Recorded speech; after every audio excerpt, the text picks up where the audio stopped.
पिताजी, मैं बाहर जा रही हूँ अपने प्यारे से दोस्त सोनू के साथ।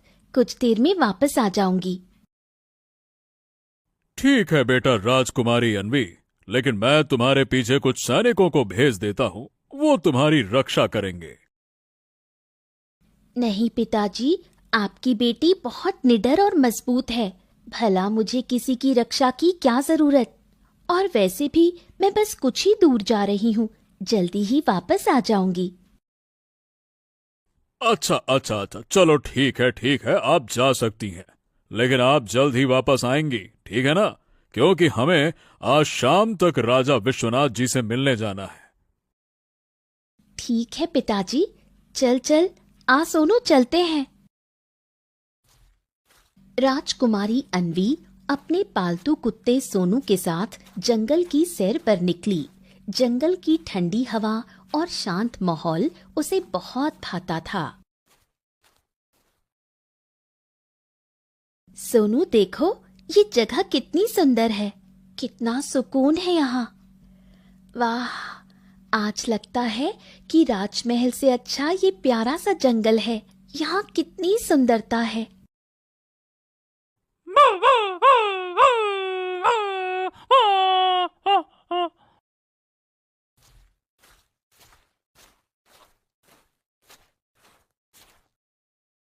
तभी थोड़ी देर बाद जब राजकुमारी अन्वी अपने कुत्ते के साथ जंगल के बीच में पहुंची, तो उन्हें जंगल के बीचों बीच एक रहस्यमयी चमकदार वृक्ष दिखाई दिया। वृक्ष के ऊपर सुंदर सुंदर फूल खिले हुए थे और उसके चारों ओर मधुर सी गूंज थी। अन्वी उसकी ओर आकर्षित हो गई। उसे ये वृक्ष बहुत अच्छा लगा। अरे वाह, ऐसा पेड़ तो मैंने कभी नहीं देखा। ये तो कोई खूबसूरत वृक्ष लग रहा है। एक काम करती हूँ, इसका फूल तोड़ लेती हूँ। तभी अन्वी उस चमकते हुए वृक्ष के पास गई और जैसे ही अन्वी ने उस वृक्ष की एक डाली को तोड़ा, एक चमकदार रोशनी फैली और आकाश में एक आवाज गूंजी। दुष्ट, तूने पवित्र वृक्ष को छेड़ा है। तुम्हें मेरे फूलों को तोड़ना था, लेकिन तुमने मेरे एक डाली को तोड़ दिया और मुझे परेशान किया। इसीलिए तुम्हें इसका दंड मिलेगा। अब तू तब तक एक पत्थर की मूर्ति बनी रहेगी जब तक कोई सच्चा, पवित्र और ईमानदार व्यक्ति आकर तुझ पर जल नहीं डालेगा। अरे, लेकिन दिव्य वृक्ष, मुझसे ये गलती से टूट गया। मैं तो सिर्फ एक फूल तोड़ने आई थी। आप कृपया करके ये श्राप वापस ले लीजिए। मैं एक राजकुमारी हूँ। जैसे ही इस पेड़ को पता चला कि वो एक राजकुमारी है, तभी उसने कहा, हे राजकुमारी, मैं ये श्राप तो वापस नहीं ले सकता, क्योंकि आपने मेरी सुंदरता भंग की है। लेकिन मैं आपके साथ जो ये कुत्ता है, उसे एक वाणी देता हूँ कि ये अब से इंसानी आवाज में बोल पाएगा और आप तभी ठीक हो पाओगी जब ये किसी पवित्र, परिश्रमी और नेक दिल व्यक्ति को लेकर आएगा, जो आपके ऊपर पवित्र जल अपने हाथों से डालेगा और आपका श्राप मिटा देगा। इतना कहकर वृक्ष शांत हो गया। अन्वी की देह एक संगमरमर की मूर्ति में बदल गई। कुत्ता सोनू घबरा गया, लेकिन अब उसके पास एक इंसानी आवाज में बोलने की शक्ति थी। तभी उसने राजकुमारी से कहा, राजकुमारी, आप चिंता मत कीजिए। मैं जल्द ही किसी पवित्र व्यक्ति को लेकर आता हूँ। आप डरिए नहीं, मैं जरूर आऊंगा। सोनू ने अपनी रानी की मुक्ति की कस्में खाईं और उससे वादा किया कि वो जल्द ही किसी पवित्र और सच्चे दिल व्यक्ति को लेकर लौटेगा, और वो गांव की ओर चल पड़ा। दूर पहाड़ियों के बीच बसे छोटे से गांव सतवनपुर में एक युवक रहा करता था, शिवा एक मेहनती, ईमानदार और अत्यंत आत्मसम्मानी किसान था। वो अकेला अपने छोटे से घर में रहा करता था। उसके माँ बाप नहीं थे, ना ही कोई भाई बहन। उसका पूरा जीवन खेतों और अपनी मेहनत के नाम था, लेकिन अब उसे बहुत सी समस्याएं होती थीं, क्योंकि कड़कड़ाती धूप में जब वो खेतों से काम करके घर वापस लौटता, तब उसे अपने काम खुद ही करने पड़ते। यहाँ तक कि जब वो बीमार होता था, उस समय भी उसकी देखरेख करने वाला कोई नहीं होता था। ए शिवा, ए भाई, आज तो भयानक गर्मी और धूप पड़ रही है, तू आज भी काम करने को आ गया। हाँ, अरे श्याम भैया, क्या करूं, घर में कोई काम नजर नहीं आ रहा था, इसीलिए सोचा खेत में ही चले जाता हूं, कुछ न कुछ तो करूंगा ही। अरे ये सब तो ठीक है, पर तुम्हें पता है ना, इतनी धूप में काम करने से बहुत से किसान की तबीयत खराब हो रही है, और तू फिर भी यहाँ आ जाता है।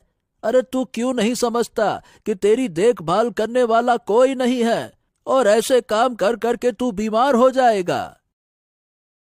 हाँ, समझता हूं भैया, लेकिन ठीक है ठीक है, तबीयत खराब होगी तो तब का तब देखा जाएगा, और जब तक ये जवानी है ना, तब तक तो जोश से काम करना ही पड़ेगा, बहुत मेहनत करना है। हाँ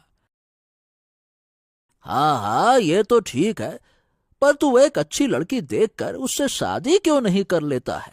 तुझे इतने दिनों से मैं समझाए जा रहा हूँ, इससे तेरी तबीयत का भी ध्यान रखने वाला कोई आ जाएगा और तेरा मन भी लगने लगेगा। जरा देख तो अपने आप को, कैसा दुबला पतला होता जा रहा है तू। अरे भैया, फिर शादी? अरे शादी के बारे में मैंने आपसे कहा है ना, और कितनी बार कहा है कि मैं शादी करूंगा तो बस एक सुंदर और अमीर स्त्री से, इसके अलावा मैं कभी किसी से शादी नहीं करने वाला। और क्या। इतना बोल दोनों अपने घर की ओर निकल जाते हैं। अब शाम हो गई थी।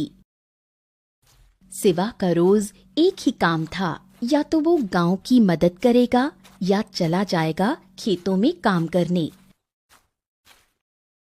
दूसरे दिन फिर शिवा निकल जाता है खेतों में। तभी रास्ते में कुछ लोग उसे देख आपस में बोलते हैं, अरे देखो, शिवा फिर अकेले खेतों में जा रहा है, अब तो दिन ब दिन दुबला होता जा रहा है ये। हाँ, बेचारे की जिंदगी भी कितनी कठिन है, ना बीवी है ना कोई साथ। हम तो कहते हैं कि इसे अब शादी कर लेनी चाहिए। अरे कितनी बार तो कहा है उससे, लेकिन कहता है जब तक एक अमीर और सुंदर स्त्री नहीं मिलती तब तक शादी नहीं करेगा। अब बताओ भला, एक गरीब और आवारा को कौन अपनी बेटी देगा? हाँ, लोग तो कहते हैं, पर अगर मुझे शादी करनी है तो किसी ऐसी लड़की से करूंगा जो समझदार हो, मेहनती हो और अमीर भी हो, नहीं तो जिंदगी की ये तंगी कभी खत्म ही नहीं होगी। और मैं किसी आम लड़की से शादी तो बिल्कुल नहीं करने वाला, मुझे अपनी किस्मत खुद बनानी है।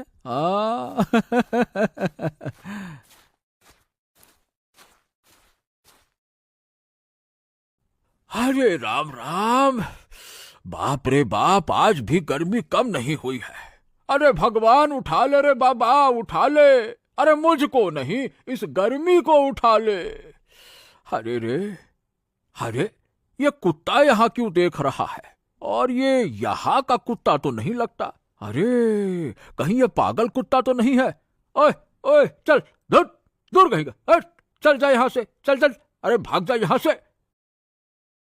ये कुत्ता कुछ नहीं बोला, लेकिन मुखिया के ज्यादा भगाने पर वो जाने लगा। तभी मुखिया जैसे ही अपनी कुर्सी पर बैठा, उसकी कुर्सी टूट गई और वो गिर गया। अरे रे रे रे रे रे रे रे रे रे रे रे, अरे मेरी कमर टूट गई रे, ये मनहूस कुत्ता कहाँ से आया? अरे रे रे रे रे रे रे रे रे, बहुत दर्द हो रहा है। दूसरी तरफ गांव का एक किसान अपनी दुकान में समोसे सजा रहा था। तभी ये कुत्ता उसकी दुकान के पास आता है। अरे, इस कुत्ते को तो मैंने यहाँ कभी नहीं देखा, और देखो तो सही, कैसी लालच भरी नजरों से देख रहा है। ओए चल भाग यहां से। अरे भागता है कि बताऊं अभी। चल भाग भाग यहां से। तभी ये दुकान वाला उस कुत्ते को मारने आगे बढ़ता है कि उसके सारे समोसे गिर जाते हैं। अरे रे रे रे रे रे, ये कैसा मनहूस कुत्ता देख लिया। आज पूरे समोसे खराब कर दिए उसने। अरे रे, हे भगवान, आने दो फिर मैं उसको बताता हूँ। पूरा समोसा खराब कर दिया मेरा। एक दिन शिवा खेतों में कड़ी मेहनत कर घर वापस आया। आज उसे बहुत भूख लगी थी, तभी वो खाना बनाने लगा। उसी वक्त वो कुत्ता शिवा के पास आता है।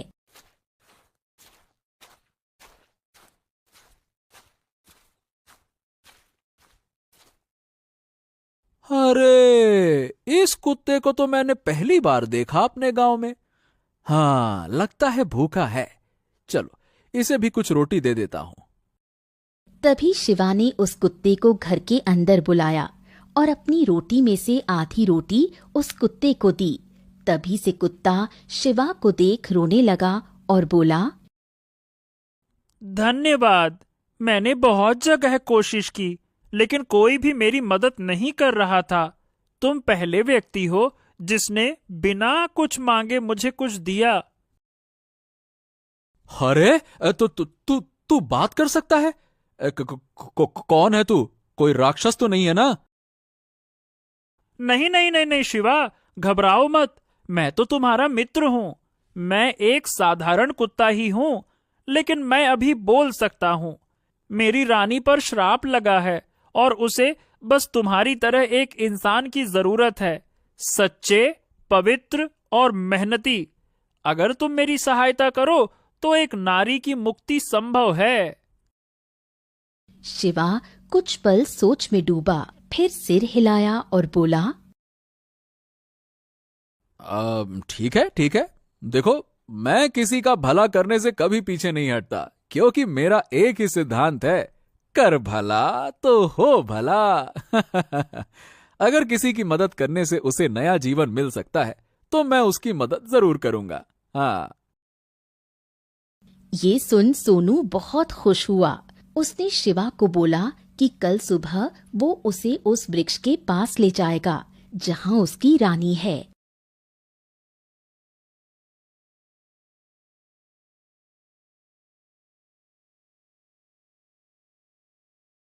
हाँ, तो बोलो भाई सोनू, किधर जाना है हमें और मैं क्या मदद कर सकता हूं तुम्हारी? बताओ। शिवा, तुम्हें मेरे साथ जंगल के बीचों बीच चलना होगा। वहीं तुमको सब समझ में आ जाएगा। चलो आ जाओ, मेरे साथ आओ। शिवा और सोनू दोनों जंगल की ओर चल दिए। थोड़ी देर बाद जैसे ही वो उस वृक्ष के पास पहुंचे, सोनू ने मूर्ति की ओर इशारा किया जहां राजकुमारी अन्वी की पत्थर बनी हुई मूर्ति थी। हाँ, तो ये है मेरी रानी, राजकुमारी अन्वी। इन्हें इस दिव्य वृक्ष ने अपने श्राप में बांध लिया है, क्योंकि सोनू शिवा को सारी बात बताता है कि कैसे राजकुमारी जंगल घूमने आई थी और फिर इस वृक्ष के फूलों से आकर्षित होकर इसकी एक डाली टूट गई और फिर इस वृक्ष ने राजकुमारी को एक पत्थर की मूर्ति में बदल दिया और मुझे इंसानी आवाज दी बोलने के लिए, जिससे मैं किसी पवित्र और ईमानदार व्यक्ति को बुलाकर राजकुमारी को श्राप से मुक्त करवा सकूं। हाँ, अच्छा, तो ये बात है। दोस्त, अब तुम देखो मैं कैसे मिनटों में राजकुमारी को मुक्त करता हूँ। तभी शिवा जंगल के पास के झरने से पानी भरकर लाया और मूर्ति पर डाला। उसी क्षण पूरा जंगल रोशनी से भर गया। मूर्ति फूटकर जीती जागती अन्वी में बदल गई। तभी इस दिव्य वृक्ष से आवाज आई, हे राजकुमारी, अब आप मुक्त हैं। इस व्यक्ति के पवित्र मन, निस्वार्थ सेवा और मेहनती स्वभाव ने आपको एक नया जीवन दान दिया है।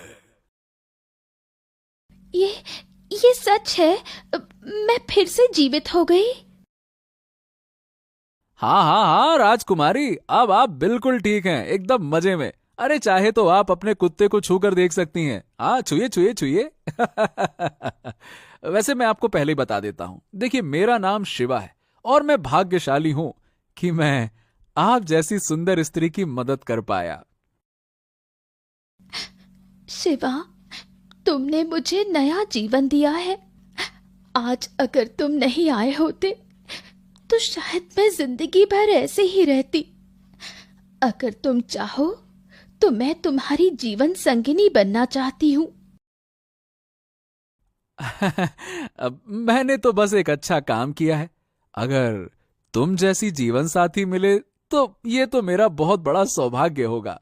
और वैसे भी पूरे गांव वालों को भी तो दिखाना है कि शिवा जो बोलता है वो करता भी है। हाँ। शिवा बहुत खुश हुआ। आखिरकार उसे एक बहादुर स्त्री मिल ही गई। तीनों ने जब खुशी खुशी गांव में प्रवेश किया तब गांव के सारे लोग इन्हें देख दंग रह गए।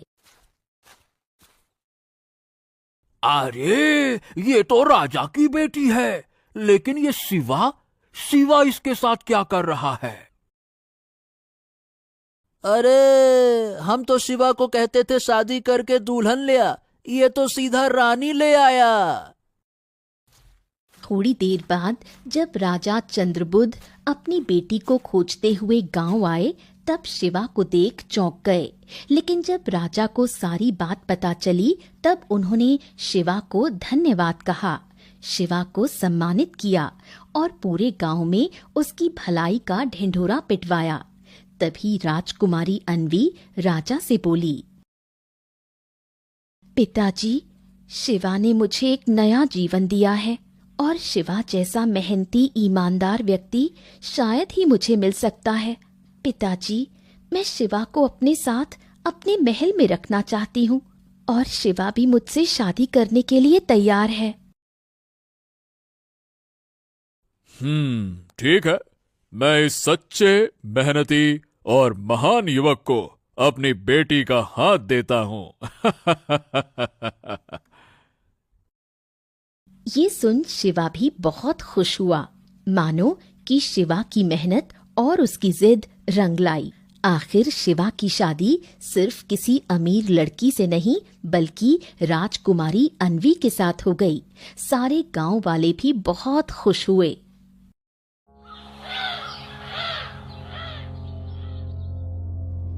फिर वही बात, अब मुखिया के पीछे पीछे घूमोगे? क्या तुम्हें और कोई काम नहीं बचा गांव में? घर गृहस्थी संभालनी है कि नहीं? गोमती, हर बात का जवाब नहीं दिया जाता। अब तू समझे या ना समझे, मुखिया के साथ काम जरूरी है, मतलब जरूरी है। भाई गांव का मामला है ये। गांव का मामला? हाँ, गांव का नाम लेकर न जाने क्या क्या करते घूमते हो। औरतें ताने मारती हैं बाहर, कहती हैं गोमती का मर्द तो अब मुखिया का नौकर बन गया। लोग क्या कहते हैं वो मेरे कर्म तय नहीं करते हैं। बस तू इतना जान ले, मैं कुछ भी गलत नहीं कर रहा हूं, बस।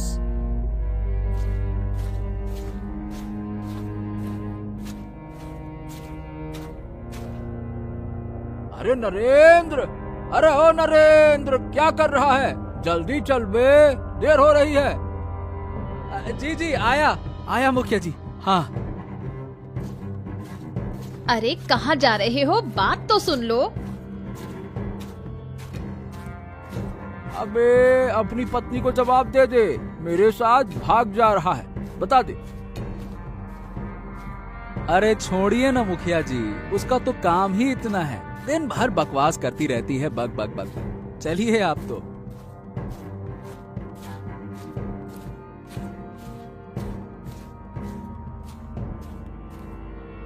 अरे मोहन, अब जल्दी से तू भी आ जा। चल, अब तीनों मिलकर अपने काम पर लग जाते हैं। और नरेंद्र, तुम यही पेड़ के नीचे बैठो और देखना, किसी को भी इधर आने मत देना, ठीक है? हाँ हाँ ठीक है मुखिया जी, ठीक है।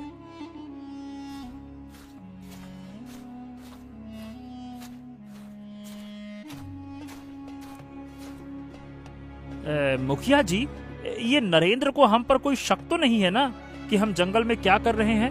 हैं? अरे वो तो भोला भाला है, उसको समझ ही नहीं है कि हम अंदर करते क्या हैं। चलो अब जल्दी जल्दी खुदाई करो, खजाना हमें ही मिलना चाहिए। चलो।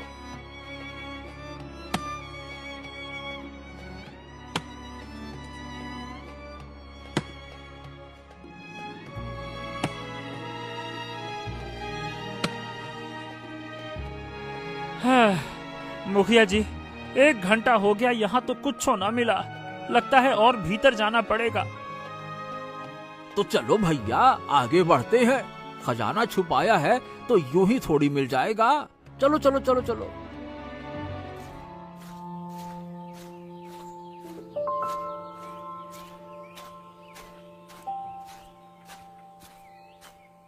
अरे मूर्खों, तुम हो कौन जो मेरी तपस्या स्थली भंग कर रहे हो? महाराज महाराज, मैं बस एक पुराना खजाना ढूंढ रहा हूँ जो मेरे पूर्वजों ने यही कहीं छुपाया था।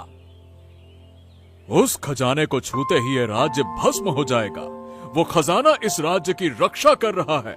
जैसे ही वो जमीन से निकलेगा तबाही आएगी, अकाल, युद्ध, मृत्यु। ए साधु महाराज, आप शायद पगला गए हैं।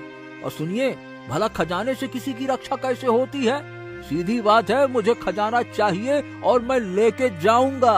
हाँ। मूर्ख, मैं चेतावनी दे रहा हूँ, यहाँ से चले जाओ, वरना इस अपवित्र लोभ का अंजाम बहुत भयानक होगा। मुखिया जी चलिए, ये बाबा ठीक नहीं लग रहे हैं, बाद में सोचते हैं कुछ। चलिए। ठीक है, अभी चलते हैं। लेकिन ये साधु अगर यहीं रहा तो हम खजाना कभी नहीं पा सकेंगे। चलो।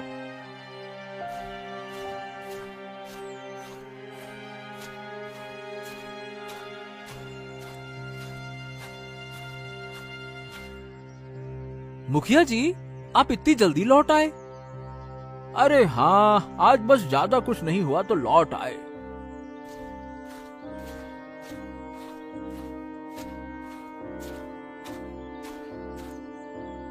अब ये साधु रास्ते से नहीं हटा तो सारा पिलान ही चौपट हो जाएगा। कुछ तो करना पड़ेगा, कुछ बड़ा। ए मोहन, सुनो, एक काम करो, आज रात ना सारे खेत में आग लगा दो। ऐसा लगे जैसे कोई प्राकृतिक विपदा आ गई हो। लोग परेशान होंगे और तब हम अपना काम करेंगे। ठीक है? मुखिया जी, ये तो बहुत बड़ा काम है। अरे जो मैं कहता हूँ वो करो, बस। कोई सवाल उवाल नहीं, समझे?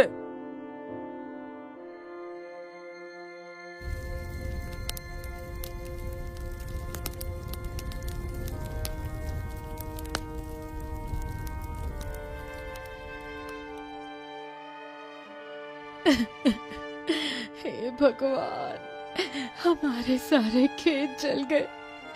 अब हम क्या खाएंगे? ये सब कैसे हो गया? गोमती, ये कुछ ठीक नहीं हो रहा। मैं जंगल गया था, वहाँ एक साधु मिले थे, बहुत अलग थे। लंबे नाखून, सफेद दाढ़ी, लगता है वो कई 100 सालों से तपस्या कर रहे हैं। कहीं वही साधु तो नहीं जिनके बारे में बुजुर्ग कहा करते थे, वो जिनकी तपस्या से गांव की रक्षा होती थी? अगर वो हैं, तो फिर ये सब क्यों हो रहा है? मतलब सब कुछ उल्टा।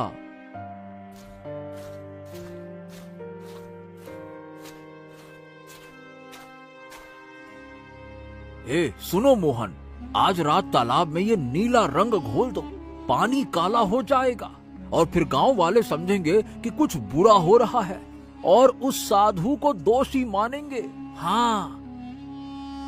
अरे पर मुखिया जी, पानी तो जीवन है।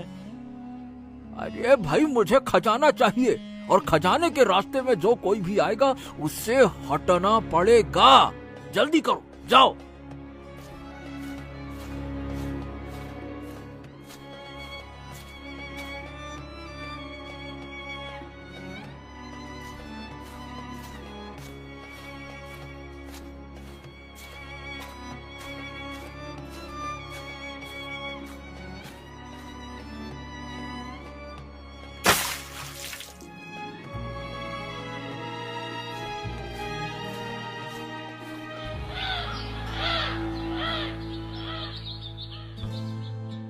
हे राम, अब ये पानी काला हो गया, कल फसल जली, अब ये क्या हो रहा है हमारे गांव में।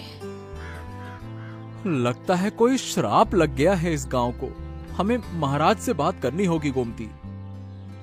हे भगवान, हे भगवान, अरे हमारे गांव में ये क्या हो गया? 2 दिन पहले फसल जल गई और अब ये तालाब का सारा पानी ऐसे नीला काला हो गया। ये कैसा अपशगुन है भगवान? ये कौन सा अपशगुन है? लगता है कोनो बड़ा संकट आने वाला है मुखिया जी। कहीं किसी ने कुछ टोना टोटका तो नहीं कर दिया? देखिए ना, गांव का पानी ही जहरीला हो गया। बेटा, ऐसा पहले कभी नहीं हुआ। हमारी जिंदगी में पहली बार ऐसा हो रहा है। लगता है कोई बुरा साया है हमारे गांव पर। नहीं नहीं नहीं नहीं नहीं, ये सब अचानक ऐसे नहीं हो सकता भाई। 3 दिन पहले तक सब कुछ ठीक था, सुबह होते ही फसल राख हो गई और अब ये पानी। मुझे ऐसा लगता है कि कुछ ना कुछ तो गड़बड़ है। हमें अब चुप नहीं बैठना चाहिए। चलो सब मिलकर महाराज के पास चलते हैं। उन्हें बताना होगा कि गांव पर कोई संकट मंडरा रहा है।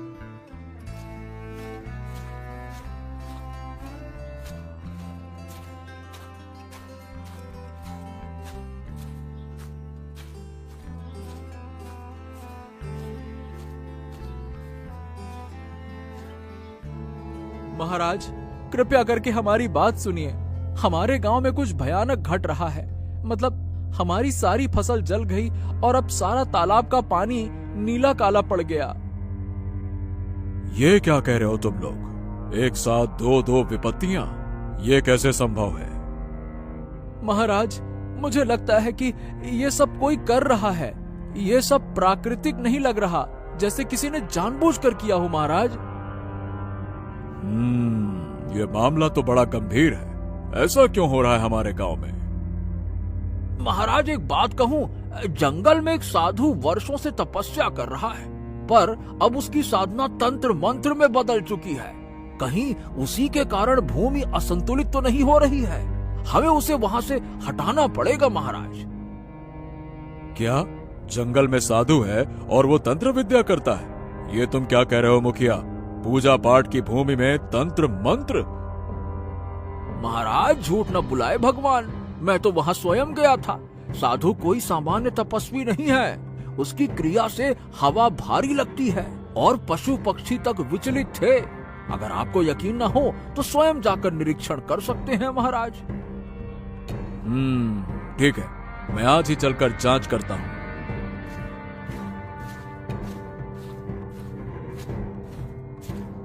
हाँ, अच्छा हुआ मैंने मोहन से कहकर वहां आवश्यक सामग्री भी रखवा ही दी है।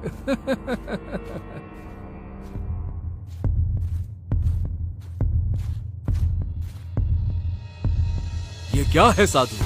आप पूजा पाठ नहीं तंत्र विद्या कर रहे हैं। ये सब सामग्री कहां से आई? किसकी अनुमति से आई?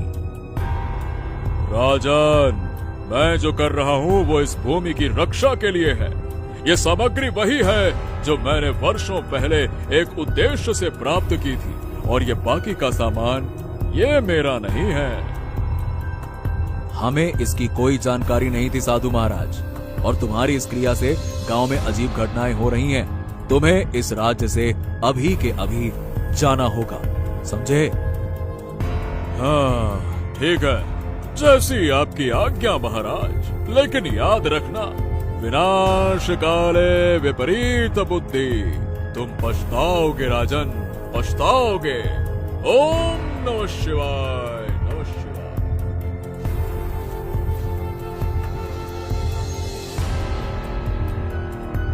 अरे जल्दी कर मोहन, जल्दी जल्दी खजाना निकाल, वरना कोई देख ना ले हमें। जल्दी कर।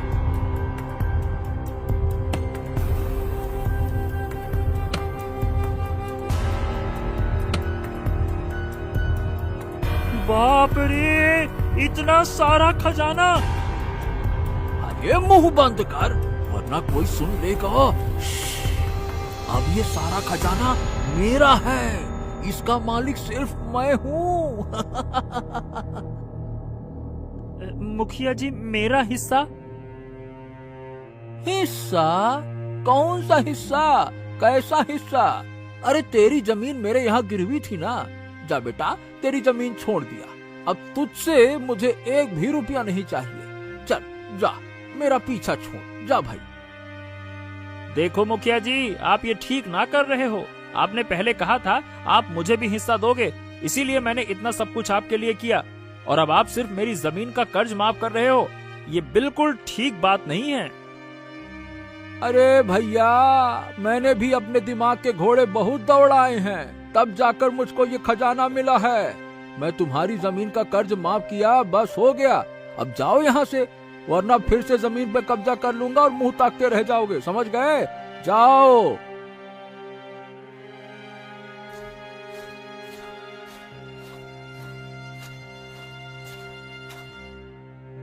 महाराज की जय हो।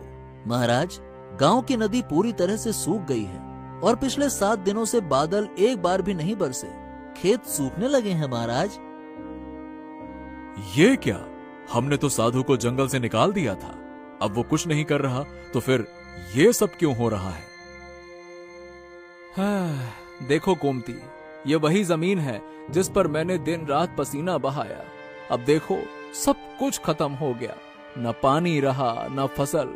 मेरी मेहनत भी मुझसे रूठ गई है गोमती। पता नहीं किसकी बुरी नजर लग गई हमारे गांव को। पहले कितना अच्छा था। तुम जानते हो, एक किसान की सबसे बड़ी ताकत उसकी जमीन नहीं, उसका हौसला होता है। हौसला भी कब तक साथ देगा गोमती? जब खेत ही सूखे पड़े हों तो उम्मीद भी मुंह मोड़ लेती है। अब तो मुझे महाराज से जाकर बात करनी ही होगी। महाराज क्या करेंगे जी? उनके पास कोई जादू है क्या? ना वो बादल बुला सकते हैं, ना सूखी नदी को भर सकते हैं। सब किस्मत का खेल है। इसी बीच झाड़ियों में सरसराहट होती है। दोनों चौंक कर उस ओर देखते हैं। झाड़ी से एक सफेद खरगोश धीरे धीरे बाहर आता है। उसके माथे पर चमकती लाल बिंदी थी। बाप रे, कितना सुंदर खरगोश है। और देखो तो इसकी बिंदी, जैसे कोई साधु हो। इसे मैं पाल लूंगी जी। अरे तू तो जैसे अकल ही बेच आई है गोमती। घर में दाने दाने को मोहताज हैं हम, और तुझे जानवर पालने की सूझ रही है। खुद का पेट तो भर नहीं पा रहे और एक और पेट पालने चली है, हैं? घबराओ नहीं, तुम्हें मेरे खाने की फिक्र करने की जरूरत नहीं है। मैं तुम्हारा नुकसान नहीं करूंगा। मेरा नाम चेतन है। मैं ऋषि वात्स्यायन का शिष्य हूँ। हैं? तुम बोल रहे हो? ये कैसे संभव है? जब इरादे शुद्ध हो तो भाषा की दीवारें टूट जाती हैं। देखो, मैं बहुत दिनों से देख रहा हूँ कि इस गांव में अधर्म फैल रहा है और अब समय है सच्चाई को उजागर किया जाए।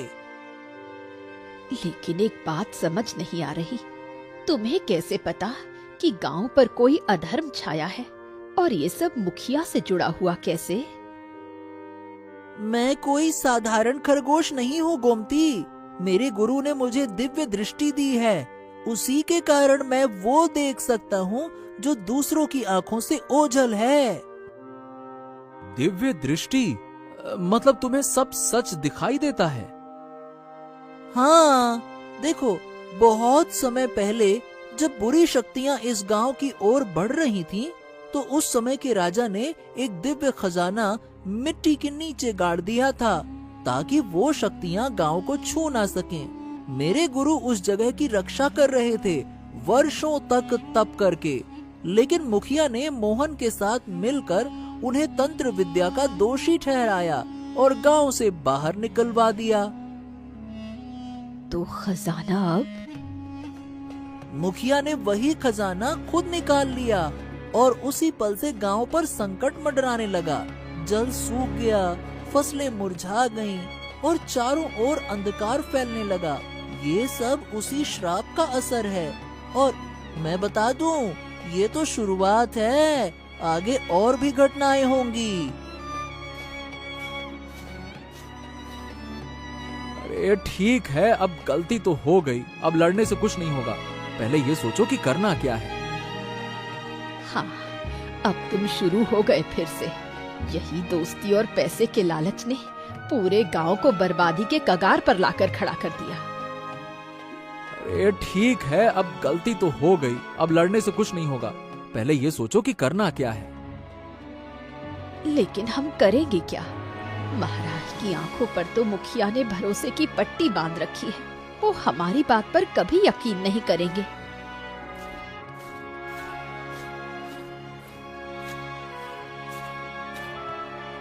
अगर झूठ को जीतना है तो सच को चालाकी से सामने लाना होगा। देखो, मेरे पास एक योजना है, लेकिन उसके लिए तुम्हारा साहस चाहिए नरेंद्र। अच्छा, बताओ चेतन, मुझे क्या करना है? हम आज रात ही मुखिया के घर जाएंगे। वहाँ जो खजाना उसने जंगल से निकाल लिया है, वही उस बुरी शक्ति की जड़ है। अगर उसे वापस जंगल में ले जाकर दबा दिया जाए, तो मैं अपनी तंत्र विद्या से उस शक्ति को फिर से कैद कर सकता हूँ।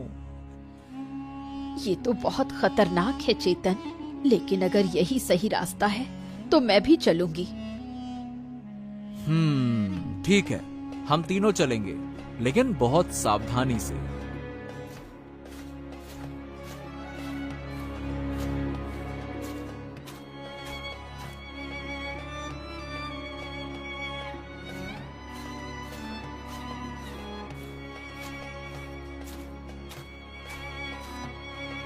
इतना बड़ा घर और हर कोना रहस्यमय।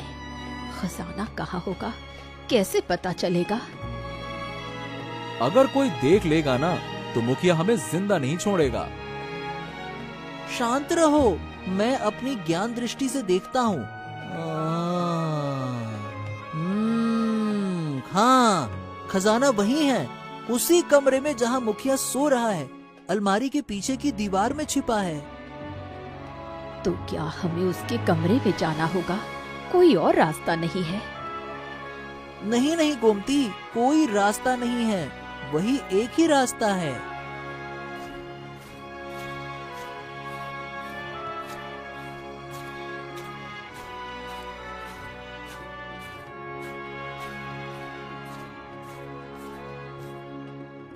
हाँ, खजाना मिल गया, ये वही है।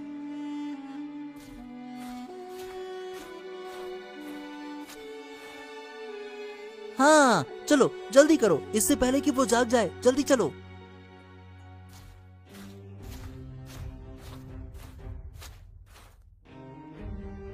क्या सच में आप ले आए खजाना?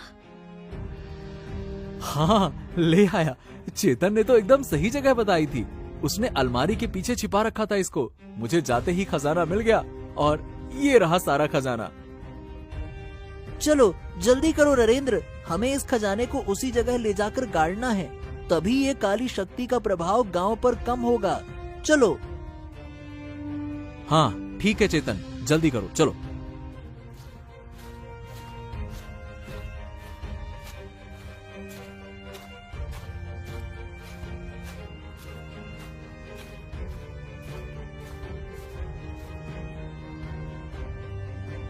गहरे जंगल के बीच चेतन खजाने को जमीन में गाड़ने की कोशिश कर रहा है, पर कोई असर नहीं हो रहा था।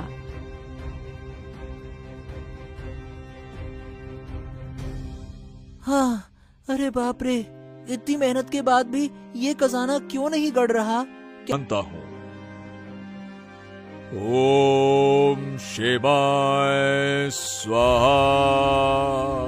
तामस को वश में कर, सत की रक्षा कर, स्वाहा। हाँ, अब जंगल मुक्त हो गया है। जल खजाने पर डालते ही एक तेज प्रकाश निकलता है और सारी नकारात्मक ऊर्जा खिंचकर नदी में समा जाती है। सूखी नदी बहने लगती है। हाँ, अब जंगल मुक्त हो गया है। महात्मा जी, आपका आशीर्वाद रहा तभी ये हम काम कर सके, लेकिन अभी एक काम बाकी है। क्या? गांव का मुखिया जिसने लोगों को डराया, उनकी मेहनत लूटी, उसे अब सजा मिलनी चाहिए। जब तक वो अपने अपराधों की सजा नहीं पाएगा तब तक हमारी यात्रा अधूरी है। सच्चा योद्धा वही होता है जो अंत तक न्याय की लड़ाई लड़े। मैं तुम्हारे साथ हूँ। चलो जाओ, अब आखिरी परीक्षा बाकी है।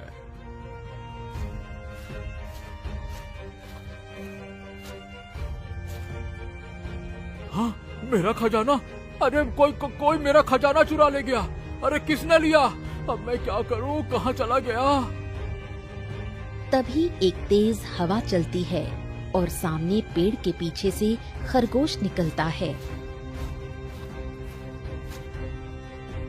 जिस जगह से तूने खजाना चुराया था, मैं उसी जगह लौटा आया हूँ, लेकिन इस बार वो खजाना तेरे लिए बर्बादी का द्वार बनेगा। अरे तू कौन है? बोलने वाला खरगोश? ये क्या माया है? मैं सपना तो नहीं देख रहा हूँ। मैं तेरे पापों का फल, तेरा लालच, तेरा धोखा, सब का हिसाब देने का वक्त आ गया है। चल मेरे साथ, महाराज के सामने तेरी सच्चाई उजागर होगी। चल। अरे मैं क्यों चलूं? तू कर क्या लेगा रे छोटा सा जानवर? मुझे धमकी दे रहा है। एक लत्ती मारूंगा ना तो गिल्ली डंडा की गिल्ली की तरह दूर उड़ता हुआ जाएगा। नालायक कहीं का। अगर तू नहीं चला तो मैं तुझे भी अपनी तरह खरगोश बना दूंगा। फिर तू सदा के लिए जंगल में मेरी कैद में रहेगा, समझ ले। अरे नहीं, मैं चलूंगा। ऐसा मत करो, मैं चलूंगा। मैं सब कुछ कबूल करूंगा। मुझे माफ कर दो। हाँ, माफ कर दो।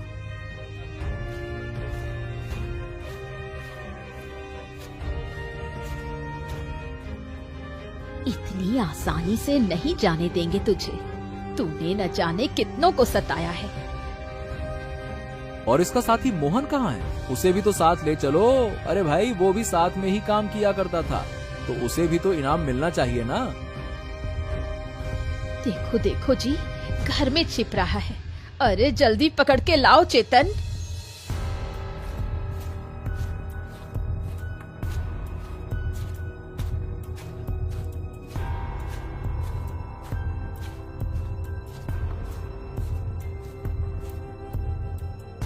सुनिए राजा जी, इस आदमी ने आपको धोखे में रखा है। इसका उद्देश्य जंगल की रक्षा वक्षा नहीं बल्कि उसकी दलाली थी।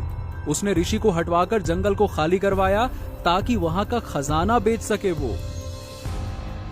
ये तुम क्या कह रहे हो? क्या तुम्हारे पास इसका कोई प्रमाण है? ये रहे प्रमाण महाराज। मुखिया ने बाहर के व्यापारी से सौदा किया था।